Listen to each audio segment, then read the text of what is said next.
Doctor Kashif صاحب آپ کی طرف آتا ہوں.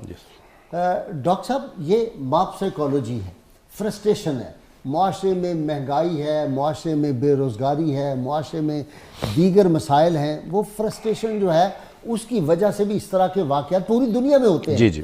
لیکن اس طرف غور کرنے کی بجائے کہ اس کا حل کیا ہے, ہم کیسے اپنے لوگوں کو ایجوکیٹ کریں. ہم اسکولوں میں, کالجوں میں نفسیات کا سبجیکٹ تو میں سمجھتا ہوں اسلام اور نفسیات, یہ دو سبجیکٹ تو میں سمجھتا ہوں کہ اسکول سے شروع ہو جانے چاہیے اور ہر سطح پہ پڑھانے چاہیے. جی بسم اللہ الرحمن الرحیم. اللہم صلی علی محمد وعلی محمد صلی اللہ علیہ وآلہ وسلم. قبلہ غازی صاحب آپ کے انٹرو کے بعد تو میرا دل کرتا ہے پروگرام بند کر دینا چاہیے تھا. وہ آخری آپ نے باتیں کر دی ہیں, اس سے بڑھ کر کیا بات ہو سکتی ہے. آپ نے بڑی خوبصورت بات کی, کیونکہ میں نے جو اپنی ہائر ایجوکیشن ہے باہر سے حاصل کی, تو وہ لوگ وہاں بیٹھ کر اپنی لیبارٹری میں جو کتابیں لکھ رہے ہیں اور جو کام کر رہے ہیں اس میں ایک دو کے نام آپ کو بتا دیتا ہوں. مثلا مائنڈ آف اے ٹیرورسٹ, اچھا D N A of a terrorist, how can we change the D N A and attitude of terrorist towards western world. یہ کتابیں پینٹاگون لکھوا رہا ہے. اچھا, ہم نے وزٹ کیا اور ہم نے دیکھا جہاں یہ کام ہو رہا ہے, باقاعدہ ایم آر آئی اسکین لے کر, پی ای ٹی اسکین لے کر, اس اسکین کی تصاویر دکھا کر دکھایا جاتا ہے یہ دیکھو یہاں دہشت گردی ہے. اور یہاں تک کہا جا رہا ہے کہ مسلمانوں کے ہاں بائی برتھ دہشت گرد مائنڈ پیدا ہو رہا ہے. اب اس سے آپ اندازہ کیجئے کہ ہم اپنا بیانیہ بنانے میں, ہم اپنا بیان باہر دینے میں کتنے کمزور ثابت ہوئے ہیں, جبکہ ہمارے پاس دنیا کے بہترین دماغ موجود ہیں. کوئی شک نہیں. جس مذہب کا آغاز سین لام میم سلامتی امن سے ہوتا ہو, اور جس کا سیاق و سباق سے ہٹ کر ہمیں دنیا میں ہر جگہ یہ کہا جائے are you Muslim, are you Mohammedan, اور اسے تضحیق کے طور پر پیش کیا جائے. اللہ تعالیٰ فساد کو کہیں پسند نہیں کرتا. میں ہمیشہ کہتا ہوں کہ اگر جنت کافر پر حرام ہے تو ایسے مسلمان پر بھی حرام ہے جو فسادی ہوگا اور امن و سلامتی کا دشمن ہوگا, وہ بھی جنت کے اندر نہیں جا سکتا. خوشبو نہیں سونگھ سکے, خوشبو نہیں سونگھ جنت کی. اب دیکھنا یہ ہے کہ اس معتدل اور بیانہ رو دین کو خراب کیسے کیا گیا. دنیا میں 4.5 بیانیے ہیں, ان بیانیوں کو سمجھنے کی بڑی ضرورت ہے. جو پہلا بیانیہ ہے دنیا میں وہ ہے پولیٹیکل اسلام کا بیانیہ.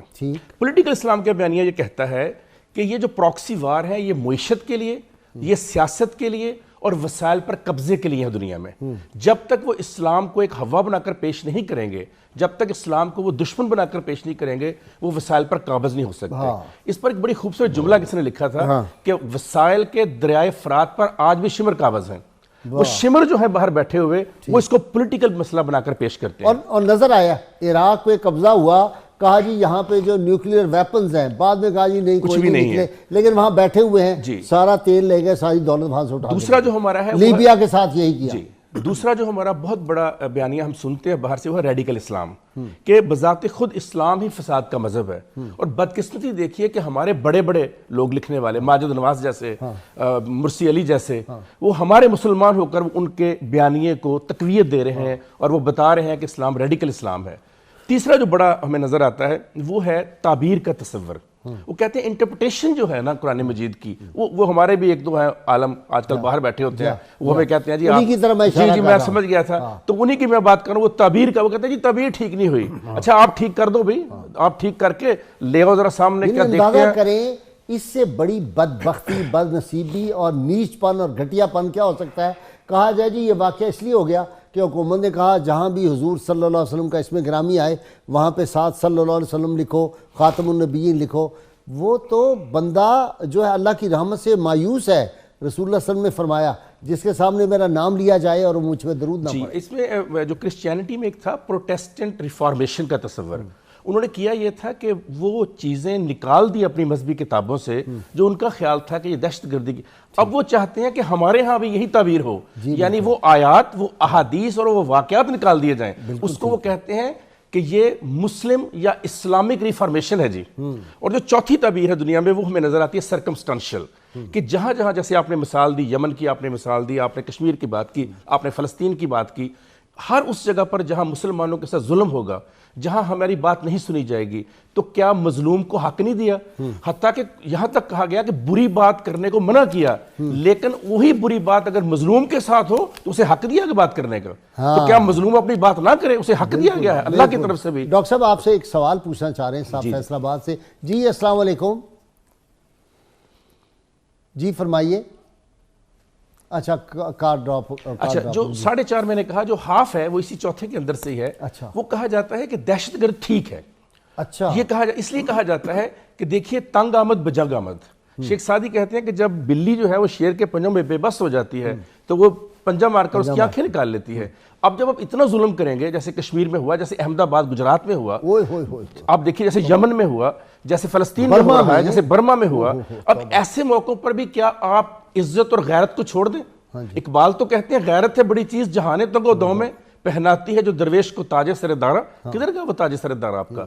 اب ضرورت کس بات کی ہے؟ یہ جو 5 بیانیے 4.5 بیانیے ہیں, ان بیانیوں کو اکٹھا کر کے ہمیں ایک ایسا بیانیہ ریاست کی سطح پر بھی عوام کی سطح پر بھی اسے ڈسکس کیا جائے, ڈائیلاگ کیا جائے. جی ظہیر صاحب, جی ڈاکٹر صاحب آپ کی طرف آتا ہوں. اب ہم بیٹھ جائیں, یہ ڈسکس ہم نے کر دیا کہ یہ بددیانتی بدنیتی کے ساتھ باہر والے حملہ کرتے ہیں. ہمارے میر جعفر میر صادق ان کی زبان بولنا شروع. آپ دیکھیں نا فیصل آباد کے واقعہ کا کوئی اسلام سے تعلق ہے, کوئی پاکستان کی رسوائی سے تعلق ہے؟ بھئی چور عورتیں جو ہیں وہ دکان میں داخل ہو جاتی ہیں, وہ ان کو پکڑتے ہیں, وہ اپنے کپڑے پھاڑ لیتی ہے. اب آج میں نے دیکھی ہے وہ صبح ساری ویڈیو سامنے آ گئی, لیکن ہم نے کہا اسلام برباد ہو گیا. اور اس طرح کے جھوٹ بولتے, وہ جی وہ تو مسلمان ہونے لگا تھا, اس کو مار دیا. اس قدر یہ جھوٹے اور کذاب لوگ ہیں, ان کو کوئی خوف خدا نہیں.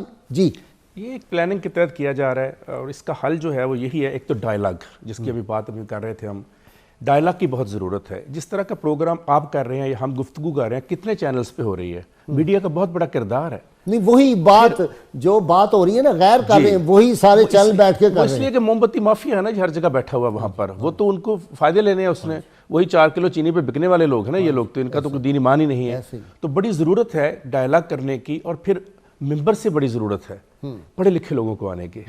کیا وجہ ہے کہ ایک پروفیسر اسلامیات کا ہیڈ, عربی کا ہیڈ بن جاتا ہے, وہ مسجد میں جا کر کیوں نہیں خطبہ دے سکتا؟ وہ کیوں نہیں بات کرتا وہاں جا کر؟ وہ کیوں نہیں کالج یونیورسٹی کی مسجد خود سنبھالتا جا کر؟ کیوں نہیں وہ جمعے کا خطبہ دے کر بتاتا یہ ساری کی ساری باتیں؟ بیہیویئر موڈیفیکیشن کرنے کی ضرورت ہے, کردار سازی اور سیرت سازی کرنے کی ضرورت ہے. اور اس کے لیے سب سے بڑا یہ ہے کہ آپ اپنے کردار کو ایسا پیش کریں, جب ہم باہر جاتے ہیں تو آپ یقین کیجئے پوری کلاس جو ہے وہ ہمارے پیچھے ہوتی ہے. پوری دنیا کے تھے ہمارے ساتھ اسٹوڈنٹ, رشیا سے لے کر جاپان, کوریا, بٹ جب بھی ان کو کوئی پرابلم ہوتا تھا کہتے وہ Ahmed where is Ahmed, he is Muslim, he will do very well, وہ بالکل ٹھیک فیصلہ کرے گا, اس سے بات کرتے ہیں.